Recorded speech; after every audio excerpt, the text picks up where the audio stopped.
tahun 2025 ini kita tahu kita memasuki tahun 2025 kita diberi satu tema yaitu apa Bapak Ibu? Akselerasi penggenapan.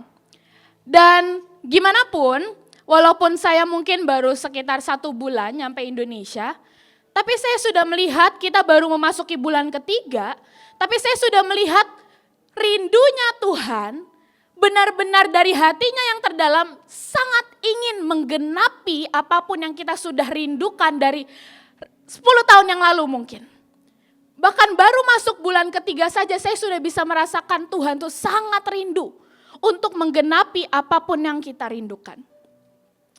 Seberapa banyak dari kita mungkin tahun lalu kita nulis target dan destiny untuk pergi ke bangsa-bangsa, untuk ikut pelayanan provinsi, dan tahun ini ada sekitar 40 sampai 80 bangsa-bangsa yang akan kita pergi sama-sama.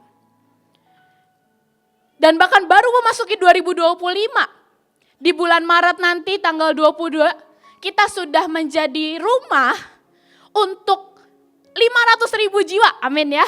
500.000 jiwa dilawat sama-sama di AIS nanti. Jadi saya benar-benar bisa merasakan bahkan kita baru memasuki tahun 2025 selama 2-3 bulan. Tapi saya bisa rasakan rindunya Tuhan untuk tahun ini tuh benar-benar akselerasi penggenapan.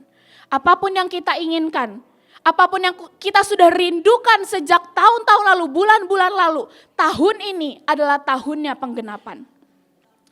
Tapi satu hal yang saya sadari bahwa ternyata di saat kita mengalami akselerasi penggenapan, belum tentu setiap kita ini siap untuk menampung yang tiba-tiba kita selama ini rindukan. Misal Bapak Ibu rindu untuk pergi ke bangsa-bangsa, Bapak Ibu rindu untuk mengalami pemulihan, Bapak Ibu rindu untuk bisnisnya berjalan dengan lancar. Kalau tiba-tiba tahun ini semuanya digenapi, tiba-tiba saya sadar belum tentu setiap kita siap untuk menampung apapun yang Tuhan ingin genapi. Bagaimana maksudnya? Mari sama-sama kita lihat dari Maleakhi 3 ayat 8 sampai 11. Dari Maleakhi 3 ayat 8 sampai 11 dikatakan seperti ini.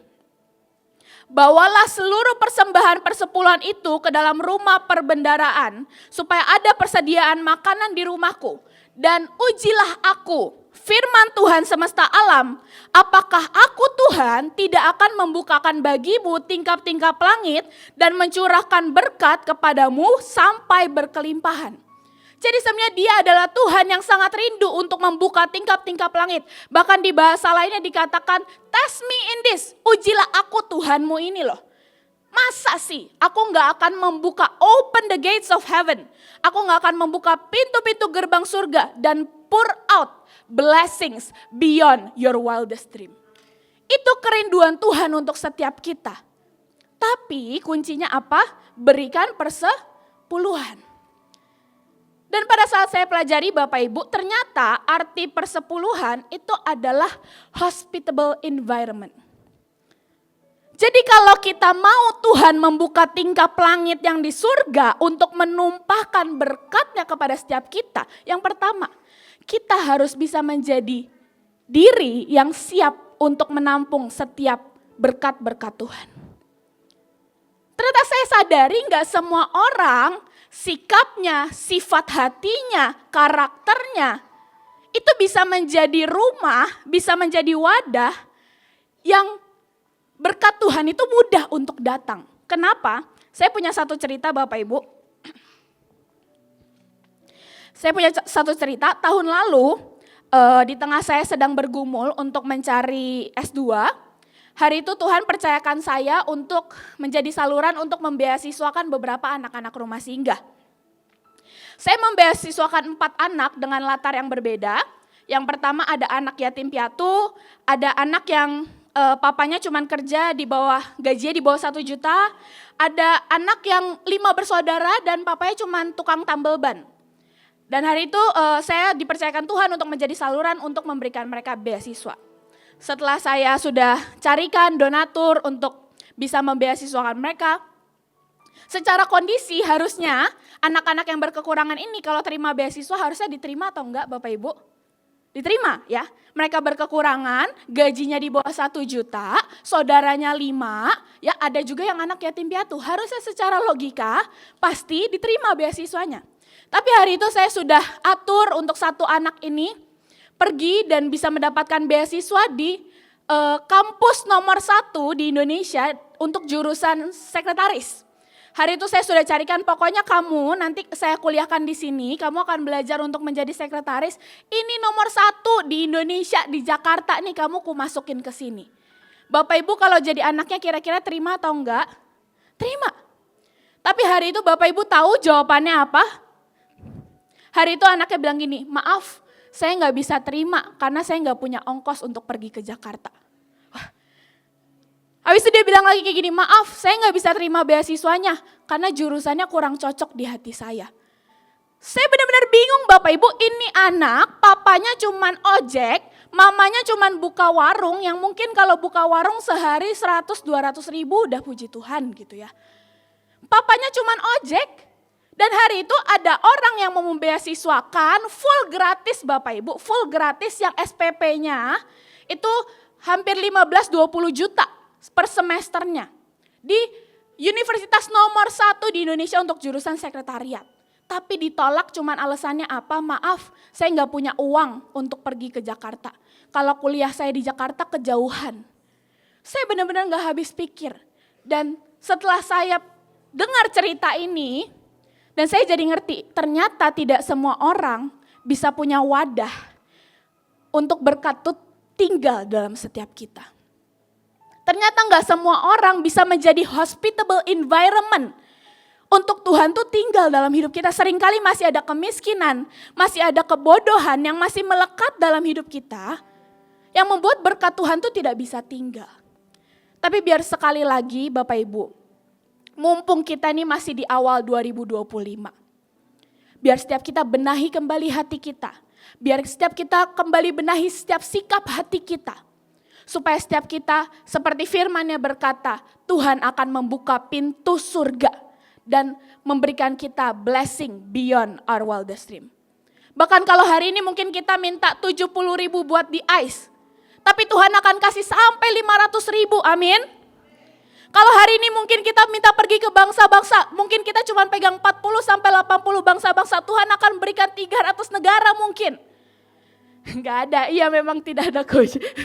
Tapi dia adalah Tuhan yang akan memberikan kita berkat beyond our wildest dream. Di luar apapun yang kita bisa bayangkan.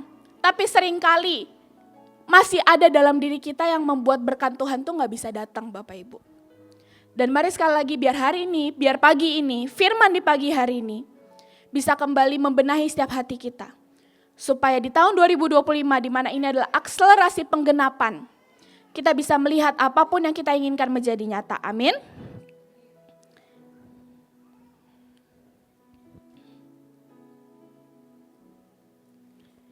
Oke. Boleh selanjutnya next. Dari pewahyuan yang saya pelajari ini, Tuhan ajarkan saya dan ingatkan saya tentang kisah bangsa Israel. Hari itu bangsa Israel dijanjikan sebuah tanah perjanjian yang limpah susu dan madu. Dijanjikan bebas dari penindasan, dijanjikan kelimpahan, tetapi hari itu Bapak Ibu tercatat di Alkitab bahwa ternyata, dan ini saya baru tahu ya, mungkin maaf karena saya kurang baca Alkitabnya, saya baru tahu ternyata bangsa Israel tuh disumpahi Tuhan sampai 2 generasi, gak bisa masuk tanah perjanjian, saya baru tahu. Jadi hari itu yang pertama Musa disuruh untuk mengirim 12 pengintai dan hari itu 12 pengintai bilang, maaf Tuhan tapi di sana ada musuh-musuh maka kami gak berani untuk masuk ke tanah perjanjian. Hari itu Tuhan sudah menyumpahi maka semua yang 20 tahun ke atas tidak akan pernah menyentuh tanah perjanjian. Itu sumpah yang pertama yang Tuhan ucapkan. Lalu yang kedua setelah udah lewat 40 tahun, Tuhan sudah sumpahi bangsa Israel akan tetap di padang gurun selama 40 tahun. Hari itu ada 2,5 suku yang meminta tanah di Yordan. Dan Tuhan menyumpahi ulang. Maka semua orang yang di atas 20 tahun tidak akan menerima dan tidak akan menyentuh tanah perjanjian. Dan pada saat saya pelajari apa sih? Kenapa apa yang dari bangsa Israel saking Tuhan sebelnya nih sampai Tuhan ini menyumpahinya 2 kali. Di Bilangan 32 ayat 1-5. dikatakan seperti ini. Boleh sama-sama kita buka, maaf tidak ada di PPT-nya. Dari Bilangan 32 ayat 1 sampai 5. Ya, oke, yuk Bapak Ibu kita baca sama-sama 3, 2, 1. Adapun Bani Ruben dan Bani Gad ternaknya banyak, bahkan sangat banyak sekali. Ketika mereka melihat tanah Yezer dan tanah Gilead, tampaklah tempat itu tempat yang baik untuk peternakan. Lalu datanglah Bani Gad dan Bani Ruben dan berkata kepada Musa, Imam Eleazar dan para pemimpin umat itu, Dibon, Yeser, Nimrah, Hesibon, Eleale, Sebam, Nebo, dan Beon, negeri yang telah dikalahkan oleh Tuhan untuk umat Israel, itulah suatu negeri yang baik untuk peternakan dan hamba-hambamu ini memang ada ternaknya. Sudah? Oke, terima kasih.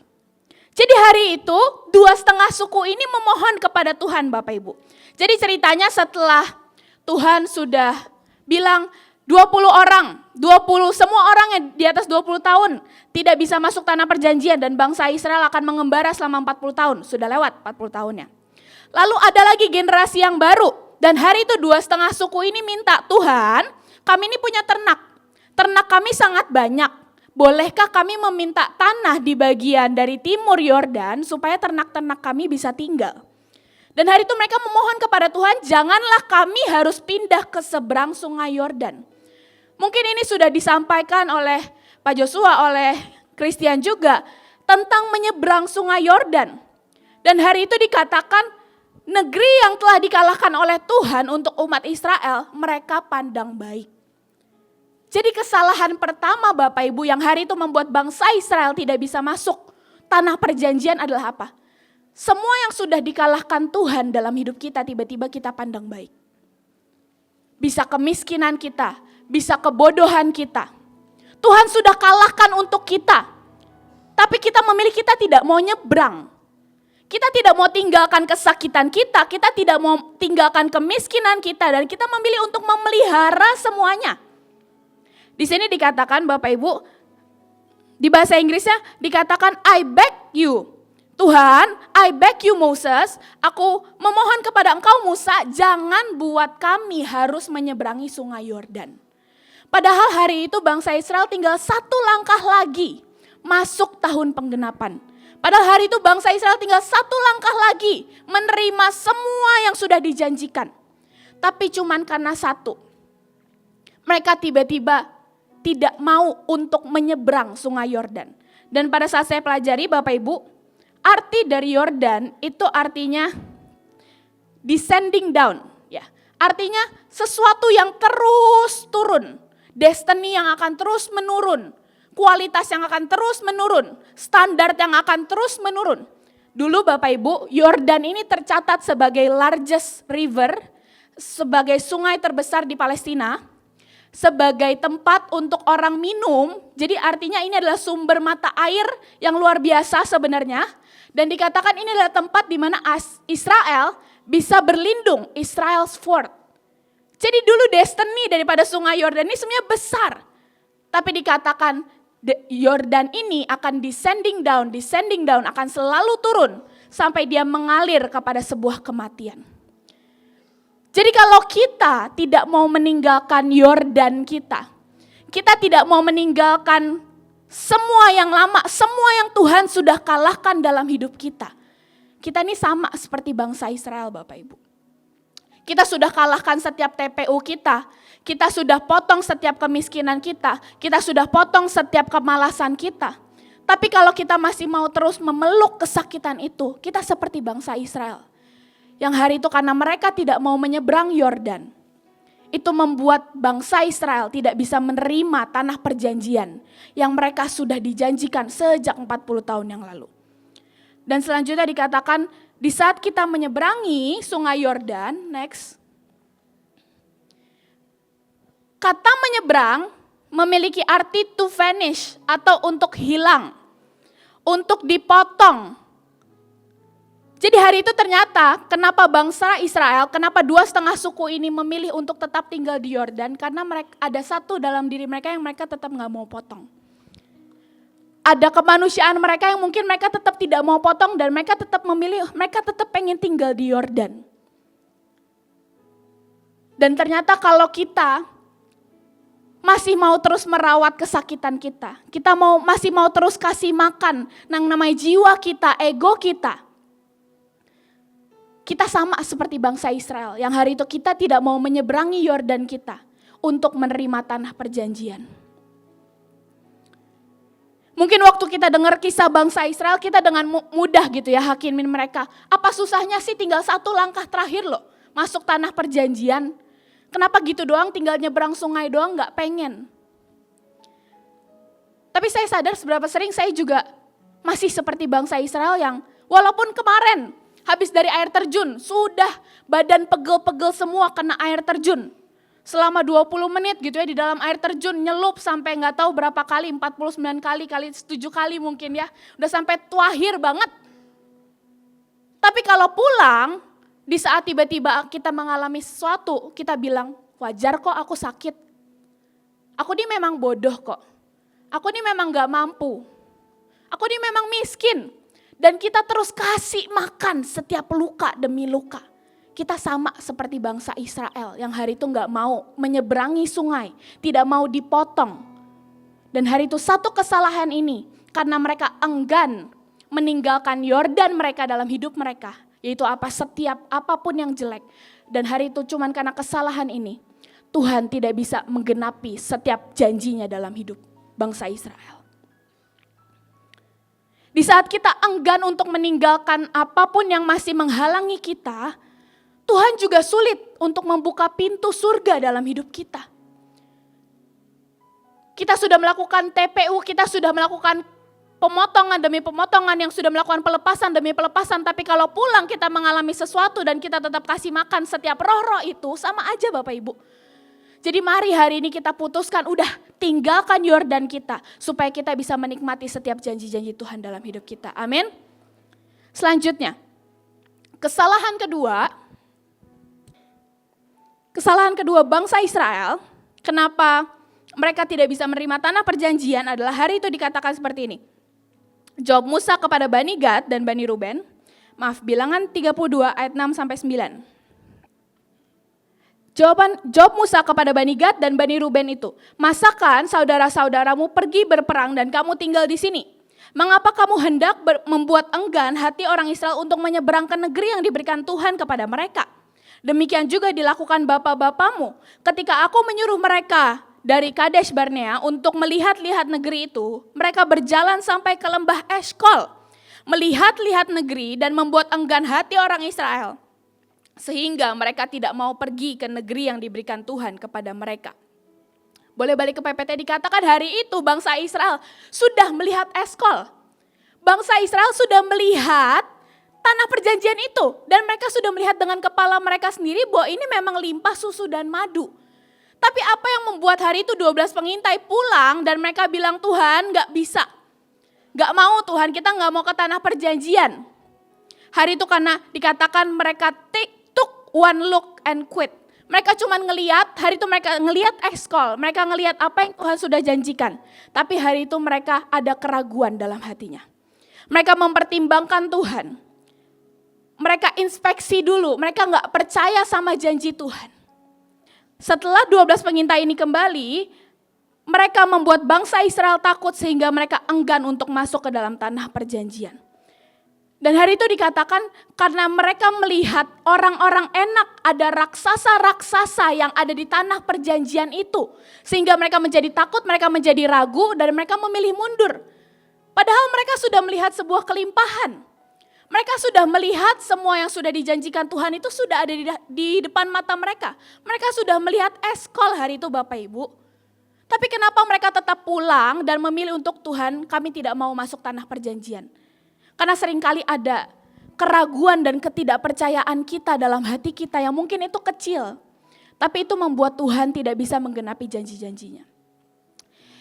Pewahyuan ini Bapak Ibu saya dapatkan dari cerita saya sendiri.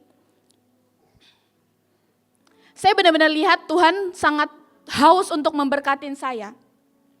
Saya sekian tahun pegang batik Edija, setiap kali saya lagi nulis penetapan, saya tulis Tuhan tolong Tuhan minimal 40 juta per bulan, minimal 50 juta per bulan, minimal 100 juta per bulan. Pokoknya naik, pelan-pelan naik. Sampai terakhir tahun lalu saya tulis paling tinggi Tuhan tolong Tuhan. Bisnis ini saya mau pegang di tangan saya minimal 500 juta per bulan. Itu udah wildest dream saya Bapak Ibu, itu udah mimpi terliar saya untuk saya bisa pegang bisnis dan dapetin 500 juta per bulan tuh itu buat saya udah luar biasa, udah yang tergila.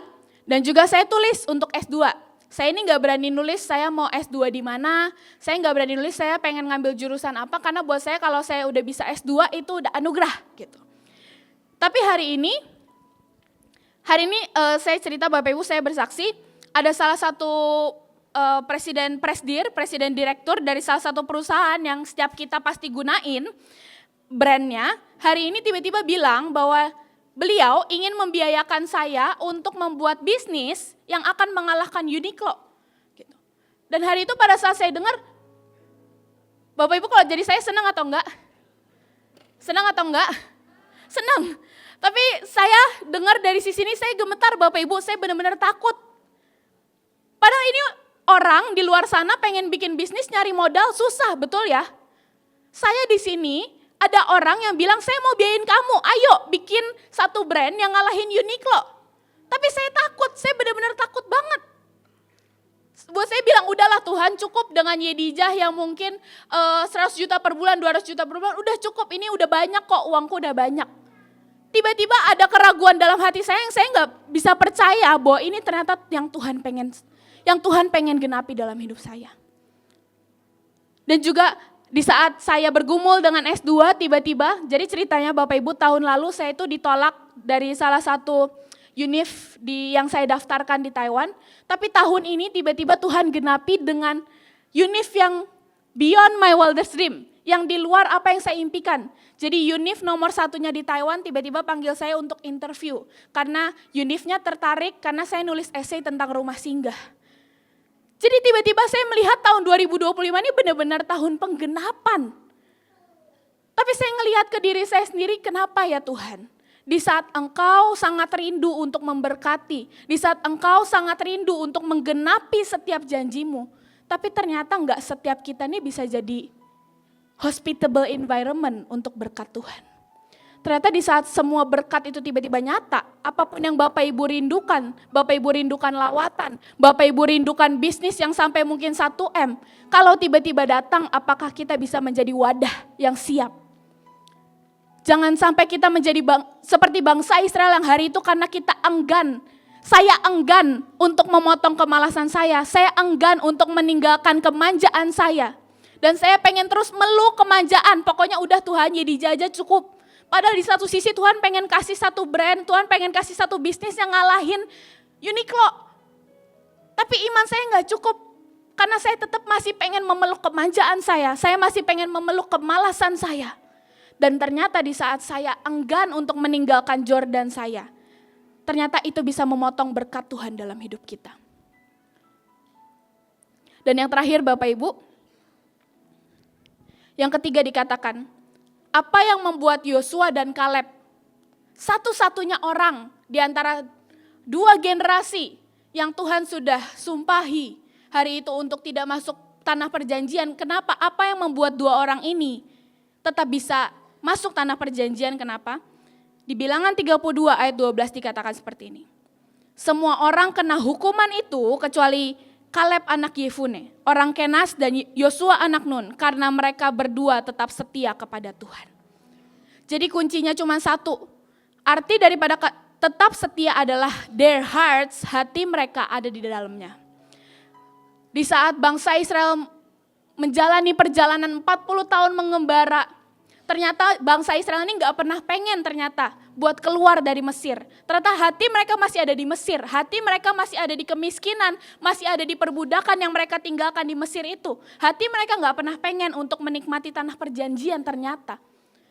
Dan ternyata pada saat saya juga melihat di mana saya tiba-tiba menerima setiap penggenapan, ternyata apa yang saya doakan nih selama ini, hati saya gak ada di situ kok. Dan ternyata di saat hati kita tidak ada di dalamnya, itu membuat kita tidak bisa mengalami dan melihat setiap penggenapan yang ajaib yang Tuhan sudah janjikan. Dan dikatakan arti heart were in it. Hati mereka ada dalamnya adalah bagaimana setiap kita dalam hati kita masih bisa punya ruang untuk menampung mimpi-mimpi terliar Tuhan. Sebentar Bapak Ibu kita akan melihat extravagant love. Ini adalah salah satu bentuk Tuhan ingin menggenapi janjinya. Masih bisakah setiap kita mengerjakan dengan hati kita di dalam acara ini? Karena ternyata firman-Nya berkata kalau hati kita tidak ada di sini, kalau hati kita tidak ada di acara ini, hari itu bangsa Israel tidak bisa menerima tanah perjanjiannya.